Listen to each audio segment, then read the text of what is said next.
Perkenalkan, namaku Sarah. Usiaku sekarang 37 tahun. Aku tinggal di salah satu kota besar bersama dengan suamiku. Aku memiliki tinggi badan di atas rata-rata dengan kulit putih bersih, rambut hitam panjang, dan badan yang sangat bagus bagiku. Di sini, aku mau berbagi sebuah cerita yang selama ini aku tutupi dan aku simpan rapat-rapat karena ini pengalaman pribadi yang pernah aku alami. Jadi, cerita ini terjadi belum lama, sekitar setahun yang lalu, tepatnya di tahun 2025 kemarin kejadiannya. Jadi, pada saat itu, aku dan suami memang baru saja pindah ke rumah baru kami.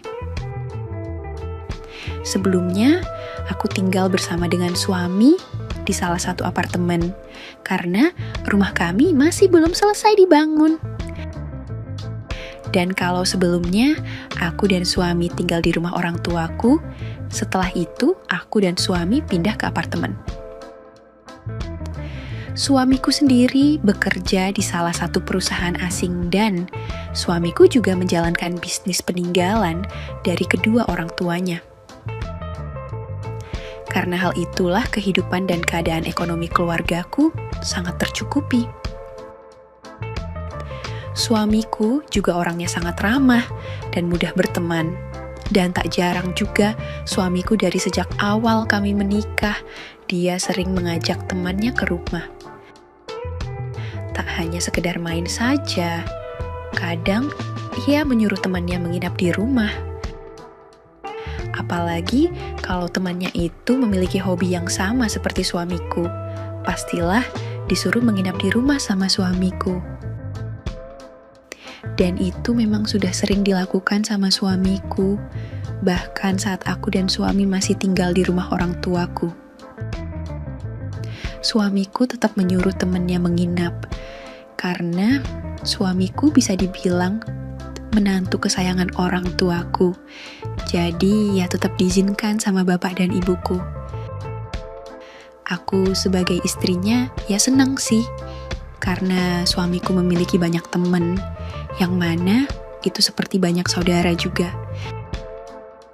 Dan aku juga gak pernah merasa keberatan kalau suamiku ngajak temannya menginap di rumah. Karena aku menyadari bahwa yang mencari uang itu suamiku, yang kerja keras itu suamiku, yang capek juga suamiku. Ya mungkin dengan ngobrol dengan teman yang sesama hobinya dengan suamiku bisa membuat suamiku bisa mengurangi rasa lelahnya. Dan sampai sesuatu hal pun akhirnya terjadi kepadaku. Yang mana aku sendiri gak pernah menduganya sama sekali kalau hal itu akan terjadi kepadaku di rumahku sendiri di saat suamiku ada di rumah juga. Jadi ceritanya pada saat malam tahun baru atau malam pergantian tahun 2025. Suamiku memang dari sore sudah pergi ke rumah temannya, pamitnya suamiku mau membahas acara besok mau kemana. Dan karena suamiku hobinya mancing ikan di laut, begitu juga dengan teman-temannya. Akhirnya, suamiku pun sepakat hendak pergi memancing ke laut tepat di tanggal 1 Januari, atau tepat di awal tahun 2025. Apalagi saat itu suamiku mendapatkan cuti liburan yang cukup lama, hampir 5 hari, cuti kerja, jadi suamiku bisa pergi memancing di laut bersama temannya cukup lama. Setelah pulang dari rumah temannya, suamiku bilang, "Sayang, besok aku enggak bisa ikut pergi jalan-jalan sama ayah dan ibu," ujarnya. "Memangnya kamu mau kemana, Mas?" "Aku besok sama yang Iyain mau ke laut." "Pasti kamu mau mancing kan?" tanyaku. "Iyalah, besok aku mau mancing.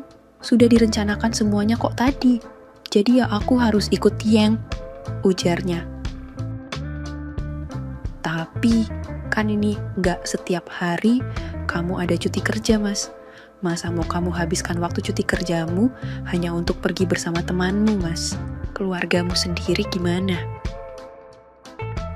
Ya gimana lagi, teman-temanku itu sudah banyak berjasa di usahaku dan juga sudah banyak membantuku sampai aku bisa di titik sekarang ini, Yang. Jadi, aku harap kamu bisa memaklumi. Lagi pula hobiku dari kecil emang memancing di laut. Jawabnya suamiku. Dan mau gak mau, aku pun memberikan izin kepada suamiku.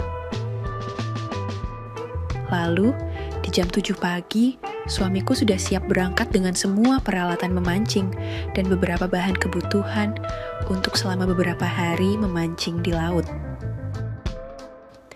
Di jam 7:30, mobil temannya, suamiku sudah nyampe di depan rumah. Suamiku langsung bersiap dan berangkat bersama dengan temannya. Saat itu, suamiku juga membawa mobil sendiri. Setelah suamiku berangkat, kemudian aku dan anakku pergi ke rumah ibuku di jam 9:30 pagi. Aku dan anakku pergi ke rumah ibu karena semua saudaraku berkumpul di sana hendak liburan ke pantai. Sekitar jam 4:30 sore, aku sekeluarga baru pulang ke rumah dan di jam 7 malamnya aku pun pulang ke rumah, namun anakku masih di rumah ibu. Anakku nggak ikut aku pulang karena di sana mau ada acara makan-makan, sedangkan aku memilih pulang karena rumah kosong. Di saat itu, aku ya langsung mandi, setelah itu aku terus makan. Selesai makan malam, aku duduk di kursi sofa yang ada di ruang tengah atau ruang keluarga. Dan tak lama kemudian, aku mendengar suara bel rumah berbunyi. Lalu aku bergegas membuka pintu depan. Malam itu yang datang tetangga sebelah rumah hendak nganterin makanan. Kemudian, setelah tetanggaku pulang, aku langsung masuk ke kamar, lalu tidur. Singkat cerita, setelah 3 hari suamiku bersama teman-temannya pergi memancing di laut, akhirnya suamiku pulang dan pagi itu suamiku nelpon. Yang tolong masak banyak ya, soalnya ini 2 temanku mau ikut pulang ke rumah. Memangnya kapan mau pulangnya? Apa hari ini mau pulang? Tanyaku. Iya sayang, hari ini mau pulang, sekarang masih di jalan ini. Lalu aku pun, ya udah kalau begitu, aku mau belanja dulu, jawabku. Kemudian ditutup teleponnya sama suamiku, dan aku pun langsung berangkat belanja ke minimarket yang tak jauh dari komplek perumahanku. Di jam 12:30 siang, suamiku dan 2 temannya akhirnya sampai di rumah. Saat itu, sambil membuka pintu, aku berkata, "Kirain mau tinggal di sana nggak mau pulang, orang mancing kok sampai berhari-hari," ujarku. Dan suamiku sambil tertawa, "Kamu ini yang ada-ada saja," ujar suamiku. "Kenalin yang ini temanku. Rencananya 2 temanku mau menginap di sini semalam, karena besok pesawatnya baru berangkat." "Oh gitu, iya udah yok mas, ajak masuk teman kamu. Itu makanannya sudah siap juga kok," jawabku. "Iya makasih ya sayang," ujar suamiku. Saat itu, aku bersikap seperti biasanya, karena emang suamiku sering ngajak temennya menginap di rumah, jadi ya aku biasa saja.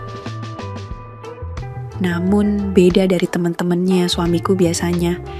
Kalau yang kali ini, usianya jauh lebih tua dari suamiku. Sudah kelihatan bapak-bapak gitu, tapi ya masih gagah. Dan siang itu, ya semua berjalan seperti biasa, nggak ada suatu hal apapun yang terjadi. Aku ya ikut ngobrol-ngobrol dengan 2 temannya suamiku juga di halaman belakang rumah. Namun, selama ngobrol-ngobrol, salah satu temannya suamiku yang bernama Hadi, Dia selalu menatap ke arahku dan kadang melihat ke arah yang lain. Padahal saat itu, aku duduk di sebelah suamiku, tapi temannya itu tetap saja melihat ke arahku dengan tatapan seperti itu.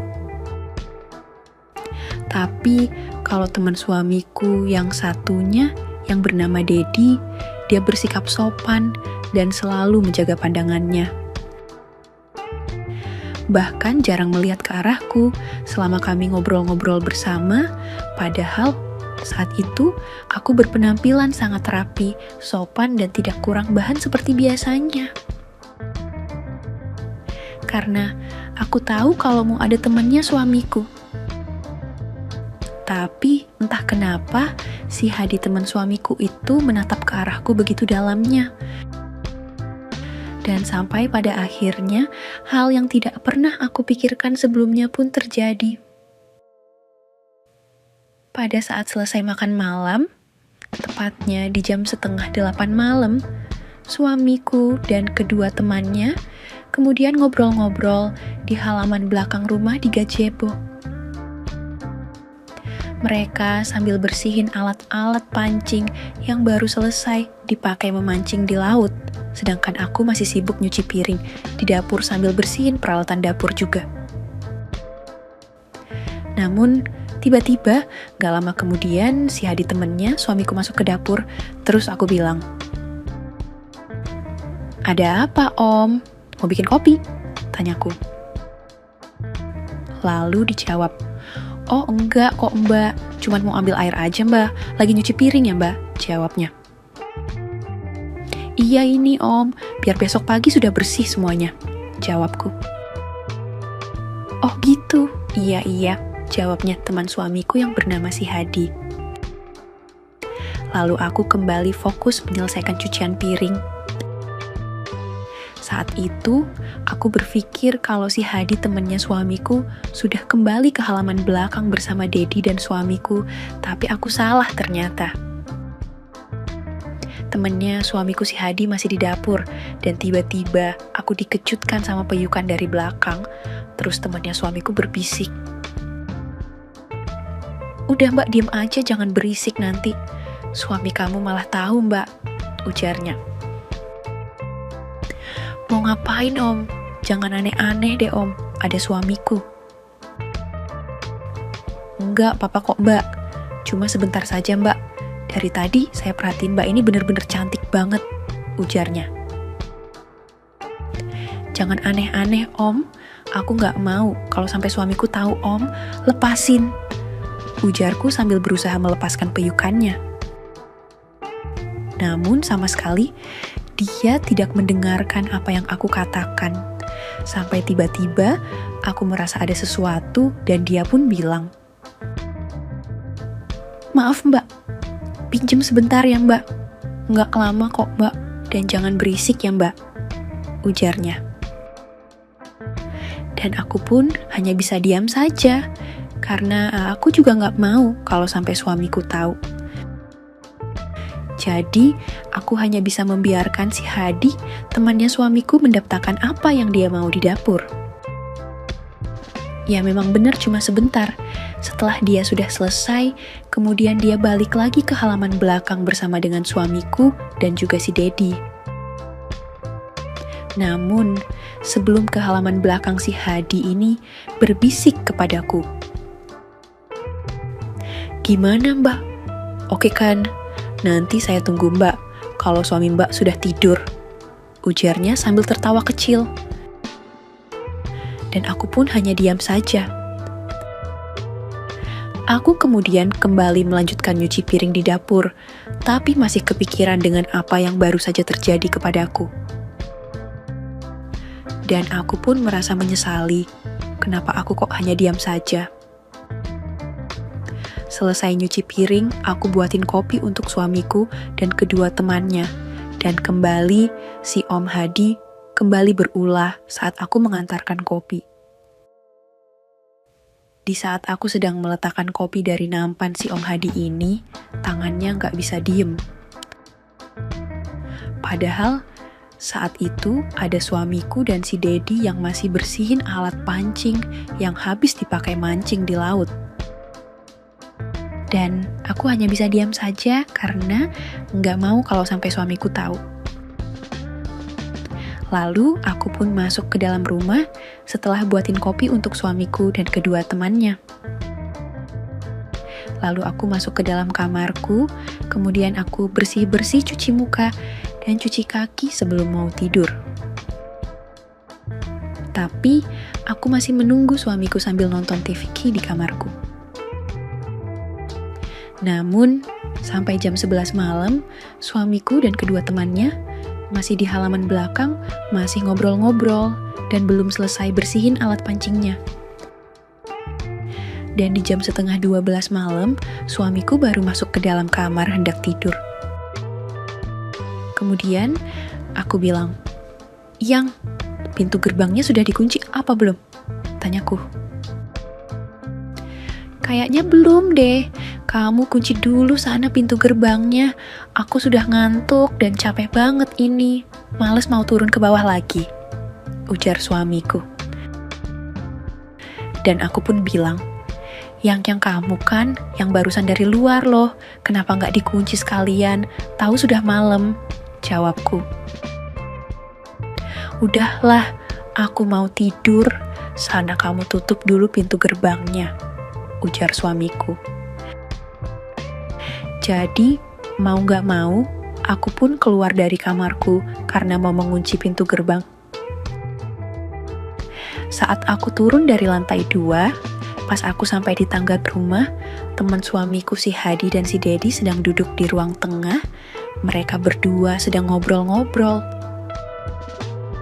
Lalu pas aku sudah sampai di ruang, keluarga aku bilang, "Sudah malam kok belum tidur, Om? Kan besok pesawatnya berangkat pagi.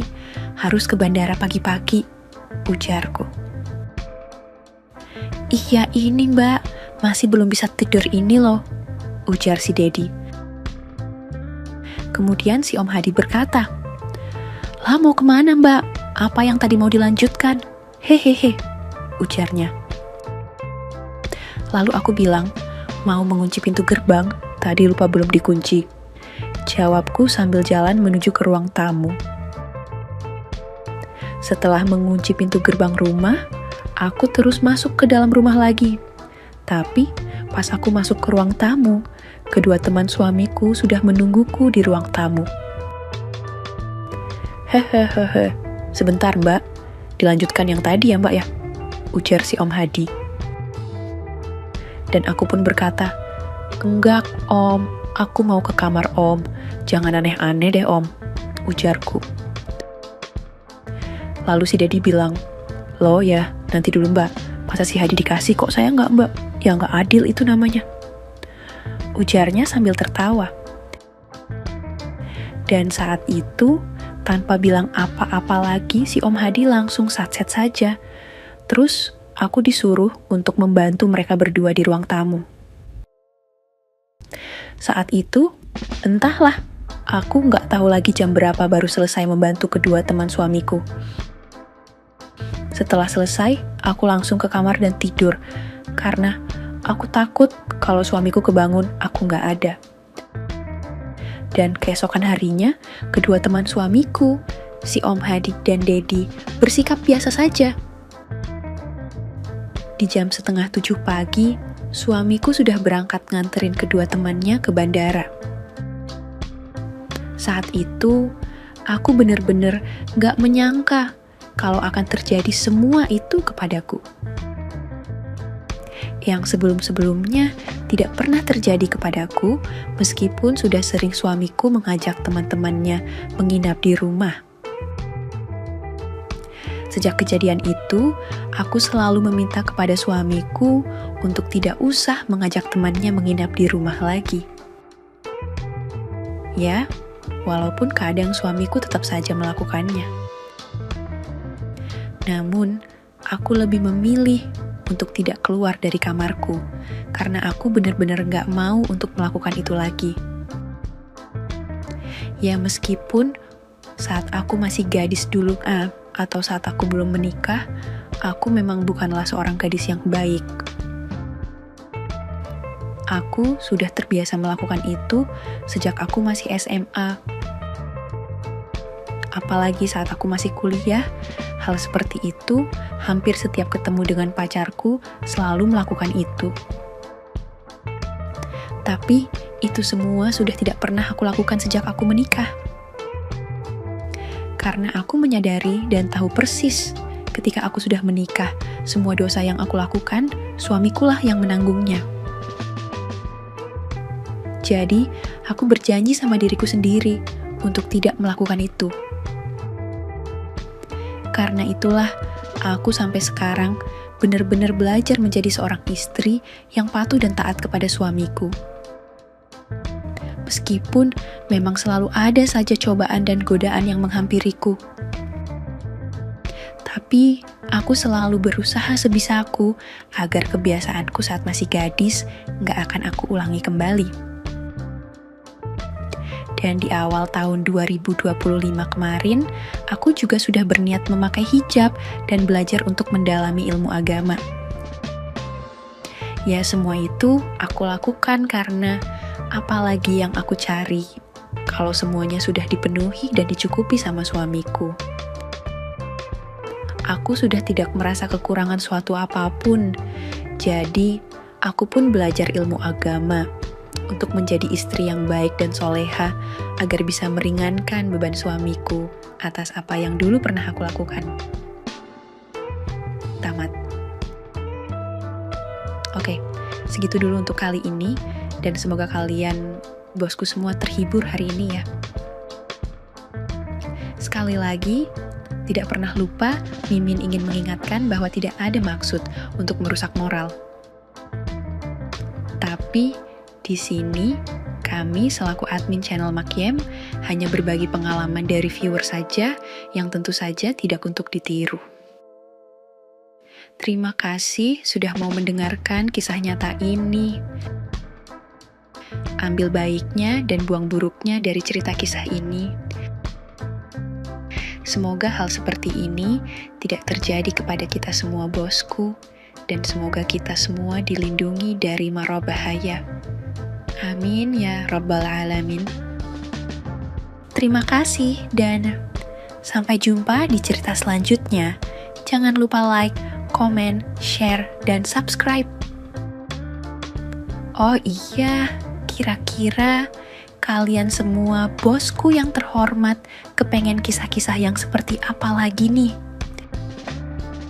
Tolong berikan komentar-komentar kalian di video ini ya.